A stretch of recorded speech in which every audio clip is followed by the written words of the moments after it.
여러분, 시편 127편은 성전에 올라가는 노래 제일 가운데 위치하는 시편입니다. 성전에 올라가는 노래는 시편 120편부터 134편까지 이루어져 있는데 127편은 8번째 시로 딱 중앙에 위치를 하고 있습니다. 제가 수요 예배 때 이렇게 성전에 올라가는 노래를 말씀을 전하고자 해서 시작을 해서 여기까지 왔는데, 오늘 본문이 특별히 또 가정의 달을 보내고 있는 지금 시점에 또 잘 맞는 말씀, 또 가정에 필요한 말씀이라는 생각이 듭니다. 특별히 이 시편 127편은 지금까지 살펴봤던 그 성전에 올라가는 노래와는 조금 다른 특색을 가지고 있습니다. 하나님께 말씀을 올리는 부분도 없고, 또 특별히 찬양하거나 기도하는 형식의 시편이 아니라 마치 잠언과 같은 지혜 시편에 속하는 장르를 가지고 있습니다. 그래서 많은 내용들의 잠언을 한데 묶어 놓은 것과 같은 그런 지혜 시편으로 분류를 할 수 있겠습니다. 저자는 누구입니까? 오늘 127편 위쪽에 보시면 성경책에 기록되어 있을 텐데 솔로몬이죠. 솔로몬이 저자입니다. 그래서 이 잠언의 성격을 많이 가지고 있는 것 같고, 특별히 잠언에서 솔로몬이 자주 사용했던 표현처럼 복되도다라는 그런 표현도 5절에 있고, 또 솔로몬이 전도서에서 자주 사용했던 표현 헛되다, 헛되다 이런 표현이 또 1절, 2절에 기록되어 있는 것을 보면서 굉장히 솔로몬의 또 문체나 스타일이 두드러지는 그런 시편이라고 볼 수 있겠습니다. 이러한 장르적인 특성을 가지고 있지만 어쨌든 이 시편 127편은 성전에 올라가는 노래입니다. 성전에 올라가는 노래가 무엇입니까? 이스라엘 백성이 예루살렘 성전에 올라갈 때 말 그대로 부르는 노래죠. 네, 주요 절기 때에 집을 떠나서 예루살렘 성전에 오르면서 하나님께 찬양하는 순례자들이 불렀던 노래가 이 성전에 올라가는 노래가 아니겠습니까? 그래서 특징이 무엇입니까? 공동체적인 개인적인 것도 있지만 공동체적인 이스라엘 공동체가 하나님께 찬양하고 이스라엘 공동체가 하나님께 예배하는 성격을 가지고 있고, 특별히 이 순례자들이 한번 생각해 보시기 바랍니다. 예루살렘 성전의 근처에 사는 사람도 있겠지만 아주 멀리 사는 사람도 있지 않겠습니까? 그래서 수만 길을 떠나서 그 이스라엘의 주요 절기 때 예루살렘 성전에 가는 사람도 있지 않겠습니까? 그렇기 때문에 그 순례자의 여정이 얼마나 고달프고 어렵고 힘든 일들이 많이 있겠습니까?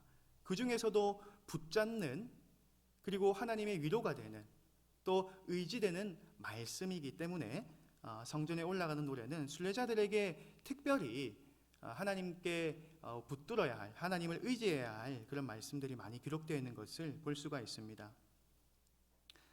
이 순례자들이 집을 떠나야 한다면 지금 자신의 삶도 많이 위태롭죠. 먹을 것, 입을 것, 잘 곳도 편하지 않을 것입니다. 그리고 두고 온 가족도, 또 내가 속해 있던 공동체도, 고향도 떠나야 되는 경우도 있을 것입니다. 지금처럼 차나 이런 운송수단이 잘 없었기 때문에 그 고단한 여정이 얼마나 힘들었겠습니까? 그런데 오늘 시편은 이 어쩌면 고단하고 또 염려할 수밖에 없는 그런 상황 속에서 하나님의 주권을 붙들 수 있도록 권고를 하고 있습니다. 그 끊임없는 순례의 여정 가운데 하나님을 신뢰하고 하나님의 안위가 그 순례자와 그 가정과 그 공동체에 임한다는 약속이 분명히 있다는 사실입니다. 어떻습니까? 감히 내가 어떻게 나의 앞날을 알 수 있겠습니까? 한 치 앞도 알지 못한 우리의 인생이 아니겠습니까? 길 지나가다가 맹수를 만날 수도 있고, 당장 식량이 떨어질 수도 있고, 당장 먹을 것이 부족해질 수도 있습니다. 나의 가정도 마찬가지입니다. 내가 떠나왔지만 내가 있는 집, 내가 있는 고향이 어떤 일이 벌어질지 아무도 모르는 것입니다. 하지만 내가 제어하지 못하고 생각하지 못하는 그런 상황 속에서도 하나님께서는 초월적인 방법으로, 하나님의 주권으로 우리를 붙들어 주시고, 나의 공동체를 붙들어 주시고, 나의 가정을 붙들어 주신다는 약속이 오늘 본문에 잘 기록되어 있습니다. 그런데 우리는 이것을 모르는 것이 아닌데, 하나님께서 하나님의 주권으로 우리를 붙들어 주신다는 사실을 잘 알고 있지만 어쩔 수 없이 우리가 땅에 발을 디디고 사는 인간인지라 우리 눈에 보이는 것, 또 손에 만져지는 것들이 더 크게 와닿지 않습니까?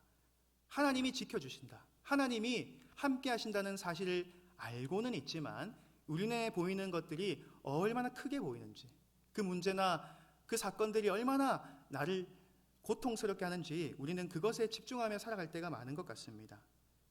그래서 때로는 스스로 힘과 경험을 통해서 그것들을 노력해 넘어보려고 노력을 하는 것이죠. 더 노력하고 더 애쓰고 나의 힘을 더 크게 발휘하면 이 산을 넘을 수 있겠다라는 착각을 가끔 하기도 합니다. 그러다가 나중 돼서 후회하고 다시 하나님께 돌아가는 경우도 있고, 아니면 그곳에서 넘어져서 아주 오랜 시간 눈물을 흘리고 힘겨운 상태로 근근히 버텨가는 인생을 살 수도 있는 것이죠. 그런 미련하고 연약한 우리들에게 주시는 하나님의 귀한 약속과 같은 오늘 이 말씀은 우리에게 너무나도 귀한 말씀이 아닐 수가 없습니다. 1절 말씀을 우리가 한 번 더 다시 읽어보도록 하겠습니다. 1절입니다. 여호와께서 집을 세우지 아니하시면 세우는 자의 수고가 헛되며 여호와께서 성을 지키지 아니하시면 파수꾼의 깨어 있음이 여호와께서 집을 세우지 아니하시면 세우는 자의 수고가 헛되고 여호와께서 성을 지키지 아니하시면 파수꾼의 깨어 있음이 헛되다라는 말씀입니다. 여기서 솔로몬은 집과 성이라는 단어를 사용합니다. 여기서 집은 우리가 살고 있는, 우리가 생각하는 집입니다. 그런데 이 원어는 성경 전체에서 집뿐만 아니라 아주 폭넓은 의미로 쓰였던 것을 볼 수가 있습니다. 성전으로도 쓰였고요. 그리고 가문을 말할 때도 쓰였고, 또 더 넓게는 특정한 사람들이 거주하는 영토나 민족 전체, 이스라엘 민족 전체를 말할 때도 이 집이라는 단어가 사용되었습니다. 작게는 우리 가정, 내가 속해 있는 공동체, 교회, 나라, 온 열방도 하나님이 세워주셔야 세워지는 것이고 하나님이 지켜주셔야 지켜지는 것임을 믿으시길 바랍니다. 그것을 세운다고 해서 끝이 나는 것이 아니죠. 지켜야 합니다. 끊임없이 위협이 오지 않습니까? 우리가 건물을 짓다 보면 바람도 불고 천둥도 치고 수많은 문제들이 생기죠. 외적으로도 그렇고 또 이 집을, 그런 건물을 건축하는 물리적인 것이 아니고 시스템을 구축한다고 한번 생각해 보시기 바랍니다. 그런 시스템을 만들어도 그 시스템을 위협하는 얼마든지 많은 위협들이 있지 않겠습니까? 그래서 그것을 파수하고 지키는 것이 너무나 중요합니다. 그런데 이것을 지키는 임무를 맡은 파수꾼, 그 사람은 어쩌면 하나님의 지켜주심, 하나님의 도우심이 없이는 불완전할 수밖에 없는 것이죠. 그래서 하나님께서 그 집을 지켜주셔야 하는 것이고 하나님께서 그 성을 지켜주셔야 하는 것입니다. 오늘 본문의 배경을 한번 생각해 보시기 바랍니다. 솔로몬이 드리는 시입니다.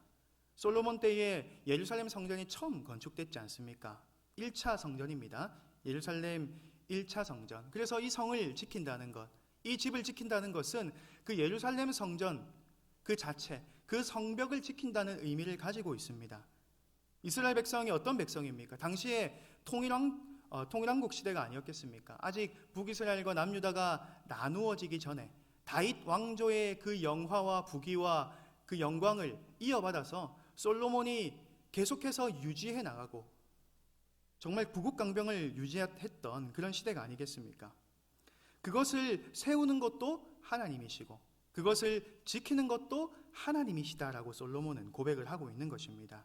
우리에게도 이 원리는 동일하게 적용됩니다. 우리의 계획이 아무리 위대할지라도, 우리가 수많은 경험과 정말 애쓰는 노력과 힘을 발휘할지라도 하나님의 도우심이 없다면, 하나님께서 지켜주시지 않는다면, 하나님께서 세워주시지 않는다면 그것은 풍전등화와 같이 와르르 쉽게 무너질 수가 있는 것입니다. 찰스 엄멜의 책 중에 늘 급한 일로 쫓기는 삶이라는 책이 있습니다. 우리를 늘 급하게 하는 일들이 있죠. 당장 처리하지 않으면 안 될 것 같은 그런 일들에 우리는 때로는 압도되어서 많은 에너지와 시간과 감정을 소모하면서 하루를 보낼 때가 많이 있습니다. 그 급한 일을 처리하느라 정신없이 살았고 그 급한 일을 처리하면 잘 살았다라고 착각할 때도 있는 것 같습니다. 그런데 정작 그 급한 일을 해야 하는 그 중요한 가치도 잊어버리고 그 종착역이나 그 의미도 잊어버리고 살아갈 때가 우리 가운데 많은 것 같다는 생각이 듭니다. 물론 수고하고 최선을 다하는 건 너무나도 중요합니다. 노력하는 것, 애쓰는 것 정말 가치 있는 일입니다. 성경에서도 심은 대로 거둔다는 신앙을 계속해서 말하고 있지 않습니까? 하지만 우리가 기억해야 할 것은 하나님이 함께 하시지 않는다면, 하나님이 세우시지 않는다면, 하나님이 지키시지 않는다면 그 수고도 노력도 어쩌면 아무것도 아닌 것이 될 수도 있다는 사실을 기억하시길 바랍니다. 사랑하는 성도 여러분, 우리가 이 땅에 결국 수고하며 애쓰며 노력하며 땀 흘리며 살아가야 하는 숙명을 가지고 있는 존재들입니다. 여기 계신 그 누구도 그 숙명을 피해갈 수 없을 것입니다. 그런데 그 수고를 할 때 잘 기억하시기 바랍니다. 내가 하나님과 올바른 관계 속에서 이 일들을 하고 있는지, 지금 내가 하고 있는 것이 진짜 무엇인지, 내 눈에 보이는 것, 내가 느껴지는 것이 아니라 진짜 이것의 가치가 무엇인지를 잘 기억하시기 바랍니다. 그래서 이 길이 과연 하나님의 길로 가고 있는지를 우리가 매 순간 점검하며 스스로 자신을 새롭게 하며 하나님 앞에 나를 놓고 살아가시는 귀한 성도님들 되시길 축복합니다. 우리의 수고와 애씀, 그 노력 위에 하나님이 결국 주권을 가지시고 일하셔야 합니다. 우리가 스스로 아등바등하고 살아가는 것이 중요한 것이 아니라 그 아등바등하고 살아가는 것 위에 하나님의 주권 가운데서 역사가 일어나야 그 일이 더욱더 선하게 열매 맺고 하나님이 뜻하신 길 가운데 걸어나갈 수 있다는 것입니다. 그래서 이 영역은 어떠한 것에 한정되는 것이 아니라 나의 삶과 가정과 또 직장과 생업터 온 열방 가운데 우리나라 가운데 임하는 것임을 우리가 기억해야 합니다. 욥기 12장 23절은 이렇게 말합니다. 민족들을 커지게도 하시고 다시 멸하기도 하시며 민족들을 널리 퍼지게도 하시고 다시 끌려가게도 하시며. 다른 여권의 성경을 보면 하나님께서는 흥하게도 하시고 패하기도 하신다. 하나님께서는 흥하게도 하시고 패하기도 하시고 하나님의 주권 가운데서 온 세상을 통치하시고 나의 삶과 나의 가정과 우리 나라와 온 열방을 통치하신다는 사실을 우리는 기억해야 한다는 것입니다. 그래서 우리 인간의 모든 생사복을 주관하시고 인간의 앞길을 주장하시고 그 주권 가운데 그 능력 가운데 자정하시는 우리가 주님을 늘 인식해야 한다는 것이죠. 물론 오늘 말씀을 통해서 우리가 함정에 빠질 수 있는 것은 어쩌면 안일함과 방종일 것입니다. 하나님이 결국 다 하시니까 내가 할 것이 없지 않느냐라고 쉽게 생각해 버리는 것입니다. 우리는 하나님 말씀을 깨달을 때에 어쩌면 내가 편한 대로 깨달으려는 습성이 있기 때문에 이 말씀을 하나님이 하시기 때문에 나는 그냥 가만히 있어도 된다라는 생각을 가지기 위한 말씀이 아닌 것이죠. 우리가 안일하고 나태하고 무감각하고 방종하게 살게끔 주시는 말씀이 아니라는 것입니다. 하나님께서는 어떻게 일을 하십니까? 구약시대 때에 수많은 기적과 표적과 이적들을 통해서 일하셨습니다. 홍해를 가르시고 또 강을 또 가르시고 죽은 자를 일으키시고 작은 용사들로 정말 수많은 군대를 물리치셨던 하나님의 위대한 역사, 아주 이런 우리가 예측할 수 없고 알 수 없는 일들이 성경 시대에 많이 기록되어 있지만 어쩌면 그 시대와 지금 시대는 조금 다르죠. 하나님께서 어떻게 주로 일을 하십니까? 바로 사람을 통해서 일을 하십니다. 아주 기적적인 역사로 일을 하시기도 하지만 하나님의 역사는 우리 각 사람 한 명 한 명을 통해서 일하기를 기뻐하신다는 사실을 우리가 알아야 합니다. 사도 바울은 이것을 아주 균형적이게 잘 설명을 하고 있습니다. 고린도전서 3장 6절에 이 말씀이 있습니다. 한번 같이 읽어보도록 하겠습니다. 나는 심었고 아볼로는 물을 주었으되 오직 하나님께서 자라나게 하셨나니. 하나님께서 자라나게 하셨다라고 분명히 말하고 있습니다. 그런데 바울은 심었고 아볼로는 물을 주었습니다. 바울과 아볼로가 얼마나 하나님의 귀한 사역에 헌신했고 온 몸과 희생을 통해서 하나님 나라를 위해서 온몸을 다 바쳤던 인물이 아니겠습니까? 바울이 심었고 아볼로가 물을 주었지만 그것을 주장하시고 주권적으로 역사하신 분은 하나님이심을 알 수 있습니다. 그래서 하나님께서는 그 바울과 아볼로의 그 사역과 그 희생과 그 도전을 받으셨던 것처럼 하나님께서 요구하시는 것은 바로 우리 삶의 제사입니다. 우리의 몸을 거룩한 산 제물로 드리는 것이고 우리의 삶을 전적으로 드리는 것, 그것을 통해서 하나님의 주권이 펼쳐지는 것이고 하나님이 일하신다는 사실을 기억하시길 바랍니다. 그래서 하나님의 주권과 나의 삶의 제사는 분리되어 있는 것이 아닙니다. 나의 애씀만 중요하냐? 하나님의 주권만 중요하냐? 이 질문 자체가 유치하다는 것이죠.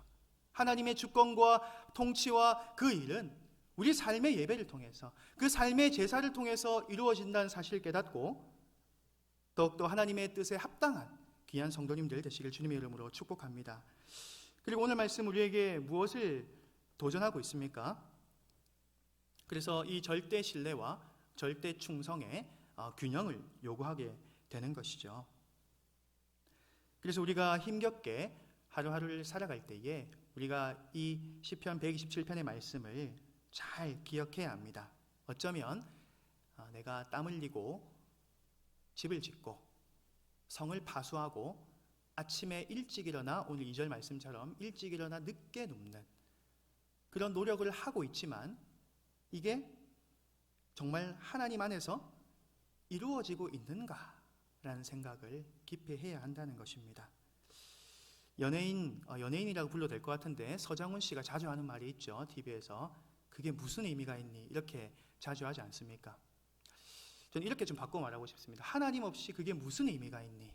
이렇게 말하고 싶습니다. 우리의 애씀과 우리의 아둥바둥거리는 것만 남아있다면 참으로 하나님 앞에 부끄러운 인생이 아니겠습니까? 그래서 우리가 급할 때에 조급할 때에 뒤돌아볼 시간이 필요한 것이죠. 과연 하나님이 이 집을 짓고 계신지, 하나님이 이 성을 파수하고 계신지, 내가 아침에 일어나서 늦게 누우며 떡을 먹는 것이 과연 하나님의 영광과 어떻게 상관이 있는지를 우리는 기억해야 한다는 것이죠. 오늘 본문은 또한 귀한 또 통찰을 제공하고 있는데 우리가 무엇을 위해서 그토록 땀을 흘리는가라는 것입니다. 2절 말씀을 보시면 일찍 일어나서 늦게 누우며 수고의 떡을 먹음이 헛되다라고 하고 있는데 우리가 무엇 때문에 그토록 땀을 흘리고 애쓰며 부단히 노력하고 있습니까? 전쟁 같은 삶을 왜 우리가 살아가야 하는 것입니까? 그 성취로 인한 만족 그 자체입니까? 그 건물 지키는 것 그 자체입니까? 건물이 흙으로 되어 있습니까? 콘크리트로 되어 있습니까? 시멘트로 되어 있습니까? 그것 자체를 파수하는 것이 목적이 아니지 않습니까? 바로 그 집에 사는, 그 성에 사는 사람을 위해서, 생명을 위해서 그 수고와 애씀이 이루어져야 함을 믿으시길 바랍니다. 집을 세우고 성을 지키는 것이 왜 필요한 것입니까? 그 집의 터를 지키는 것이 아니지 않습니까? 그 집에 사는 사람을 지키고 그 떡을 왜 벌어와야 되는 것입니까? 가족들과 그 떡을 나누어 먹어야 하는 것이고 그 성을 왜 지켜야 하는 것이겠습니까? 그 성에 있는 그 사람들을 보호하고 살려야 하기 때문에 그러한 수고와 애씀이 필요한 것입니다. 그래서 그 수고와 애씀이 결국은 사람을 위한 것이어야 하고 결국은 생명을 위한 것이어야만 한다는 사실을 우리가 오늘 말씀을 통해서 잘 알 수 있습니다. 오늘 본문을 두 단락으로 나눈다면 1, 2절과 그리고 3절부터 5절까지의 말씀으로 나눌 수 있을 것입니다. 특별히 3절부터 5절까지는 이 자식에 관련된, 가정에서 자식에 관련된, 자녀에 관련된 귀한 지혜를 말씀하고 있습니다. 그 자녀를 이 시편에서는 어떻게 비유를 하고 있습니까? 첫 번째는 자녀가 하나님의 기업이다라고 말합니다. 자녀는 하나님의 기업이다. 자, 하나님의 기업, 쉽게 말하면 몫입니다. 목. 여호수아 시대 때에 가나안 땅, 분배했지 않습니까? 지파들에게 그 몫을 분배한 것, 그 땅을 분배한 것, 그것이 하나님의 기업입니다. 자식은 그 부모에게 몫이 되는 것이죠. 그리고 둘째는 무엇으로 비유합니까? 태의 열매, 상급으로 비유합니다. 쉽게 말해서 품꾼에게 품삯을 주는 것입니다. 상급입니다. 그리고 세 번째는 화살로 비유를 하고 있습니다. 화살은 공격을 하는 목적과 방어를 하는 목적을 가지고 있습니다. 자녀는 그러한 가정을 지키는 그런 존재가 되는 것이죠. 하나님의 기업, 그리고 상급, 그리고 이 화살로 비유되고 있는 자녀의 축복에 대해서 오늘 말씀을 하고 있습니다. 우리가 복되고 아름다운 가정을 세워나가는 것이 너무나도 중요하고 또한 쉽지는 않다는 것을 잘 알고 계실 것입니다. 하나님의 선물인 어떻게 보면 자녀도 그렇습니다.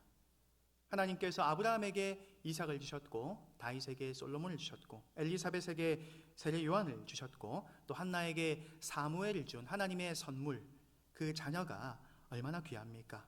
아름다운 부부관계가 형성되고 또 자녀를 선물로 받아서 주의 교행과 훈계로 가르치고 아름다운 가정을 이루어가는 것이 결코 쉽지 않다는 것을 우리가 잘 깨닫는 것 같습니다. 그 가운데서 우리가 의뢰해야 될 것, 의지해야 될 것은 바로 우리의 가정의 주인도 하나님이시라는 사실입니다. 그 집을 세우는 것도 하나님이시고 그 가정의 주인도 하나님이 되신다는 사실을 기억하게끔 오늘 솔로몬은 이 시를 우리들에게 권면하고 있는 것이죠. 우리가 때로는 그냥 흘러온 것 같고 그냥 살아간 것 같지만 하나님의 은혜가 아니었다면 결코 우리가 이 자리에 설 수 없었음을 잘 알고 계시지 않습니까? 그리고 참 어릴 때는 철부지일 때는 위대한 삶을 살고 싶었지만 어쩌면 조금씩 연배가 계신 분들에게 들어보면 어쩌면 평범하게 사는 것이 너무나도 어렵다라는 그런 고백을 들을 때마다 우리가 얼마나 연약한지, 하나님의 도움을 구할 수밖에 없는지, 하나님이 집을 세워주셔야만 살 수 있는 존재라는 사실을 더욱더 크게 와닿게 되는 것 같습니다. 그래서 그러한 고통이 없으면, 그러한 붙들 수 있는 그런 사건이 없으면 과연 내가 하나님을 얼마나 붙들까라는 생각도 저는 가져본 적이 있었습니다. 우리가 4절과 5절 말씀을 같이 한번 읽어보겠습니다. 4절과 5절 말씀입니다. 젊은 자의 자식은 장사의 수중에 화살 같으니 이것이 그의 화살통에 가득한 자는 복되도다. 그들이 성문에서 그들의 원수와 담판할 때에 수치를 당하지 아니하리로다. 아멘. 이 자녀에 대해서 자녀가 화살로 비유되고 있는 말씀입니다. 당시의 성전, 성문 앞에는 우리가 예전에 조선시대 때의 장터처럼 사람들이 교제하고 마치 만남의 광장처럼 사용되었던 장소이기도 합니다. 그리고 분쟁을 다루는 그런 재판을 하는 공간으로도 사용되었다고 합니다. 만약 아버지가 어떤 사람과 시시비비를 가립니다. 그래서 소송을 당해서 어떻게 보면 패소당할 수도 있는 위기에 놓여진다면 그 자녀가 어때야 하겠습니까? 그 아버지를 돕기 위해서 맨발로도 뛰어나와서 도와야 되지 않겠습니까? 어떤 수단을 써서라도 아버지를 보호하고 지키는 것, 그것이 가족이 아니겠습니까? 아무리 치고받고 싸우더라도 바깥에 문제가 생기면 우리 아버지, 우리 어머니 하면서 발벗고 나서는 것이 자식이 아니겠습니까? 오늘 어쩌면 그런 아름다운, 그런 바른 관계에 놓인 가족의 모습을 말하고 있는 것입니다. 서로 신뢰가 있고, 그리고 각자 나 혼자 떡을 더 많이 먹는 것보다 떡을 나누어 먹는 가정, 바른 관계 속에서 또 서로의 신뢰와 책임 가운데서 서로를 지켜주는 가정, 그것을 말하고 있습니다. 성전에서 원수와 담판할 때 그 자식 때문에 수치를 당하지 않는다라는 말씀이 우리 자식의 또한 우리 가정에서 자식들과 관계에서 얼마나 바른 관계가 요구되고 있는지를 우리가 잘 알 수 있는 말씀이 되는 것입니다. 말씀을 맺도록 하겠습니다. 우리는 하나님께서 우리에게 부여하신 일로 애쓰고 수고하고 늘 어찌 보면 씨를 뿌리는 삶을 살아가야 합니다. 그런데 우리가 그런 씨를 뿌리는 삶을 살아갈 때에 내가 그 씨를 뿌리는 행위에 몰두하고 그 힘에, 나의 힘과 나의 경험에 몰두한다면 우리는 하나님의 주권을 잊어버리고야 마는 그런 속빈 강정과 같은 그런 신앙인이 될 수밖에 없습니다. 그래서 그 일 자체보다 하나님의 길을 따라 걷는 것이 우리에게는 요구되어지는 것이고, 모든 주권이 하나님께 달려있다는 사실을 깨닫고 우리는 그 일을 할 때마다 하나님의 주권을 늘 의식하며 살아가야 한다는 사실을 기억하시길 바랍니다. 그래서 참된 열매, 선한 열매는 과연 하나님의 길에서 이루어진다는 사실을 기억하시길 바랍니다. 내가 어느 정도 열매를 맺어서 사람들 앞에 자랑할 수 있습니다. 그런데 그 열매의 진짜인지 가짜인지는 하나님이 아시는 것이죠. 그렇기 때문에 우리는 바른 열매, 선한 열매를 맺기 위해서 하나님의 길 가운데서 하나님이 뜻하신 대로 살아갈 때에 하나님이 집을 세워주시고 그 집과 성을 파수꾼을 통해서 지켜주시고, 또 아침에 일어나고 늦게 눕는 것이 더욱더 의미 있게 만들어 주신다는 사실입니다. 우리와 같은 현대인들은 늘 분주한 삶과 또한 강박적인 또 그런 일거리로 인해서 스트레스도 많이 받고 또 쫓기는 인생을 살아가는 것 같기도 합니다. 그런 우리 그리스도인들에게 오늘 말씀은 귀한 가르침을 주고 있습니다. 우리가 바쁠수록, 우리가 수고하고 애쓸수록 하나님의 주권을 늘 기억하며 또 주님의 임재를 기다리며 우리에게 주어진 삶을 결코 안일하게 대하지 아니하고, 또한 나 혼자 배불리 먹기보다 나의 공동체와 우리 가정이 함께 그 떡을 나누어 먹으며 바른 관계와 사랑과 신뢰 가운데서 귀한 공동체를 세워가시는, 그래서 주님의 평안과 형통을 복되게 누리시는 귀한 성도님들 되시길 주님의 이름으로 축복합니다.